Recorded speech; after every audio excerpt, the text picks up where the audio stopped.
So we looked at simple interest, lesson 2, compound interest, which is what almost every financial institution will do if you're borrowing, and which is really nice if you're investing. Compound interest is basically interest on the interest. When you take out a loan, as soon as that first interest payment is due, that gets added to your loan, and now you owe them more, and now they're going to calculate the new principal to calculate your interest. So, compound interest, you know what? I just realized, give me 1 second here. So, let's continue. Compound interest is interest that is earned or paid both on the principal, screen is still frozen, thank you, on the principal, and the accumulated interest. You pay interest on the interest. And the fancy word for that is, it compounds. Sucks if you're borrowing, great if you're investing. So here's an example. We're going to work through this one very slowly here by hand. Both Ewan and Rena received a $1,000 prize in a story writing contest. Okay. So they each won $1,000, and they both have different strategies. Ewan buys a $1,000 simple interest. What was the GIC? Guaranteed Investment Certificate. Don't let the acronyms freak you out. You don't need to know them, but it's a little less intimidating if I'll explain to you what they mean. With his prize money. And do me a favor, underline the word simple interest. It is a 5-year term and earns 3.6% paid annually. Rena bought a $1,000. The key word here, Roy, can you underline? Compound interest, GIC. It's also 5 years, and it also earns 3.6%. And now we are going to have to be fussy about the time, or we will be, so we're going to underline the word annually. It's not going to be important today, but it will be important in a couple of classes. Okay. How do these compare? Well, we're going to fill in Ewan's chart, and then we're going to fill in Rena's chart. What did Ewan start out with? What's the value of the investment at the start of year 1? $1,000. The interest was 3.6%. To calculate that, I would go 0.036 times 1,000. How much interest? $36. Not much, but free money. So at the end of the first year, it's worth $1,036. And Silky, in simple interest, this never changes. It's going to be $36 a year.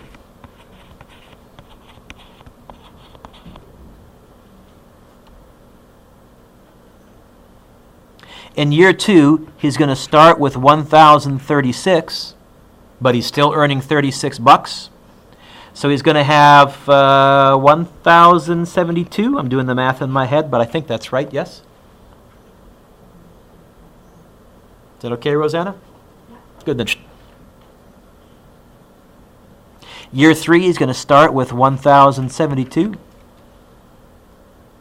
He's going to earn another $36. 1,108? Is that right? I think so. Thought you said we were going to use our calculator, Mr. Dueck. We will be. Year 4, he starts with 1,108. By the way, we could have found the final amount in one step using that A equals P bracket 1 plus R, but I wanted to do a 5-year breakdown because we're going to notice that when we compound, the numbers get different very fast. 1,108 and 36 is going to be 1,144.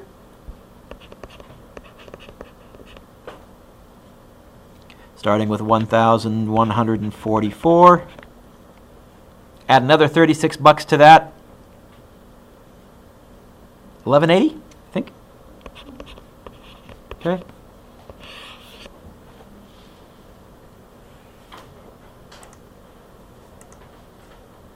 $1,180. We did that last lesson. Hopefully you all saw that and you all kind of went, meh. How does compounding work? Well, compounding recalculates the interest with the new principal every time you move down a line. In other words, the first line for Rena is going to look the same. She's going to start out with $1,000. She's going to earn $36, 3.6%. And she's going to have $1,036. And that's going to drop down to year 2. However, in year 2, her GIC is going to start out with $1,036, and she's going to earn 3.6% on that. How do I find 3.6% of 1,036? Times by 0.036. In year 2, she's going to earn $37 and what? 30 cents?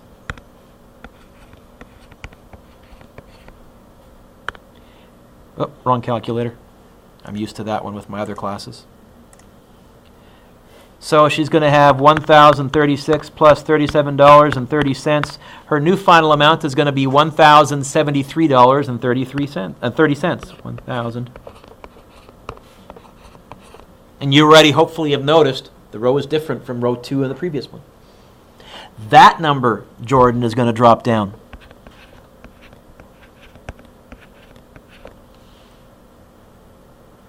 The bank or the GIC is going to reward her interest on this new amount. So I'm going to go $1,073.30, and I want to find 3.6% of it, which Tiffany says multiply, and I agree. This year, she's going to earn $38.64.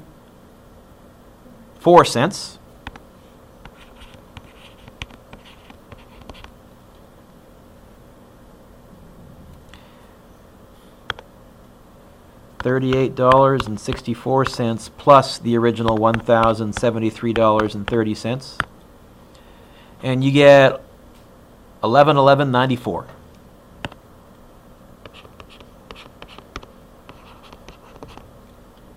Now, this is not a big difference in row 3 compared to the previous, but you can imagine if you're investing a couple of $100,000, this starts to add up. Or if you're borrowing a couple of like $400,000 for a house, this really starts to add up. Oh, and this is only in year 3. How long are most mortgages for a house for? 20 to 25 years. On those final 7 or 8 rows, it's a huge difference. Depressing, but a huge difference. We dropped the 11.94. See where we're going with this? Oh, on these calculators, if you just hit times, it will drop down the previous answer, which is what I want, 0.036. Yay, I saved myself some typing. And I get $40.03.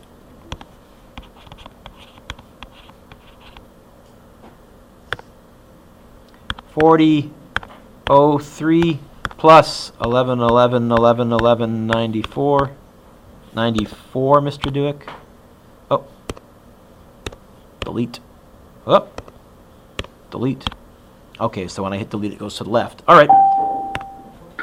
There you go. Hello again. Final interruption this morning. Teacher. I get 1151.97. Oh, no decimal. Cole, you'll notice he closed the door behind him. We call that manners. Just saying. Drop that down.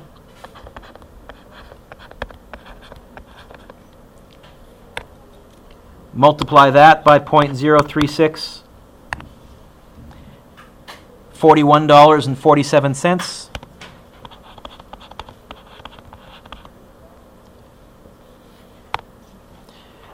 You could be really nice if you want to fill in both sets of notes, maybe. If you think you can, and it's not going to confuse you too much, go ahead. And if not, that's fine too. That might make him smile because we have an exchange student. He's new. He doesn't know anybody. By the way, he's from Germany. Get to know him and make him feel welcome. Thank you, Zelky. What did I say? I'm going to go 41.47 plus 1151.97, and I get a final answer of 1193.44. $13.44 more than Ewan earned, which in this example isn't that much, but you can see if you went further, the discrepancy gets bigger, or if you're borrowing or investing more money, it makes a difference. So why would he use the simple interest? Pardon me? Then Why would we use the simple interest? Banks don't. But we always start there because if you didn't understand how simple interest worked, you wouldn't understand how this compound interest chart worked. It would lose you. So we always start out, all interest is based on simple interest mathematically, but then they compound it. Okay? The real question you want to ask is, hey, Mr. Dueck, we know that there's a way to get this 1180 without filling in the whole chart. A equals P bracket 1 plus RT. Is there a way to get the $1,193.44 without filling in the whole chart? Maybe.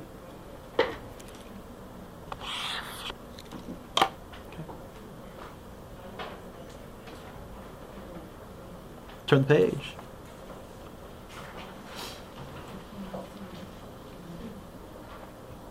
How much would Ewan need to invest at 3.6% simple interest? I'm going to underline the word simple. If he wanted to earn the same as Rena in 5 years. So instead of investing $1,000, how much would he have to invest? Well, what are they asking me to find here? I hate blanks. P equals question mark. What else do I know? Oh, what's the final amount? Oh, the from I got it on the previous page. 1193.44. Good. What else do I know? Oh, what's that 3.6? It's the rate.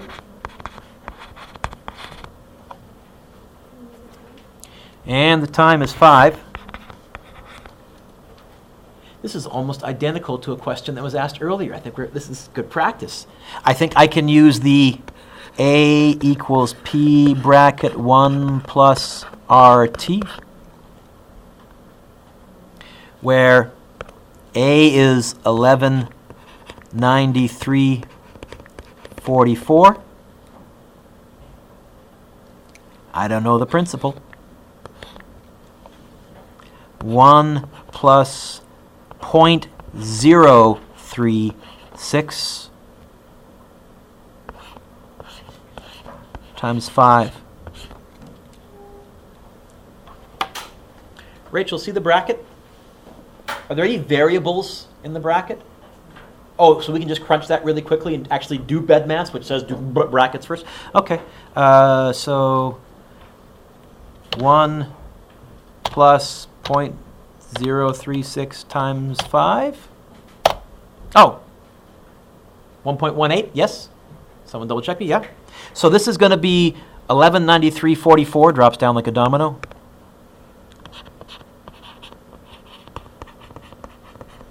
Equals 1 point, what did I say it was? 18? P. It's P times 1.18, but Jordan, let's put the coefficient in front. Is that okay, Sean? Yeah. Good, now what? Divide it. Divide by what? By the way, the reason I always say that is every year I have a kid who has the habit of dividing that to this, and it drives me crazy. So divide by? Yeah, thank you. So if I hear you correctly, and I think I do, you're saying the principal is going to be 1193.44 divided by 1.18? Yes. I think you'd be right. 1193.44 divided by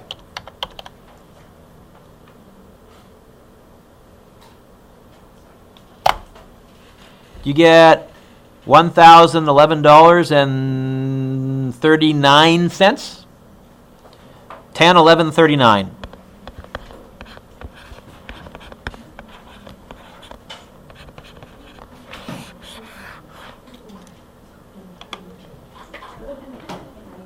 Okay.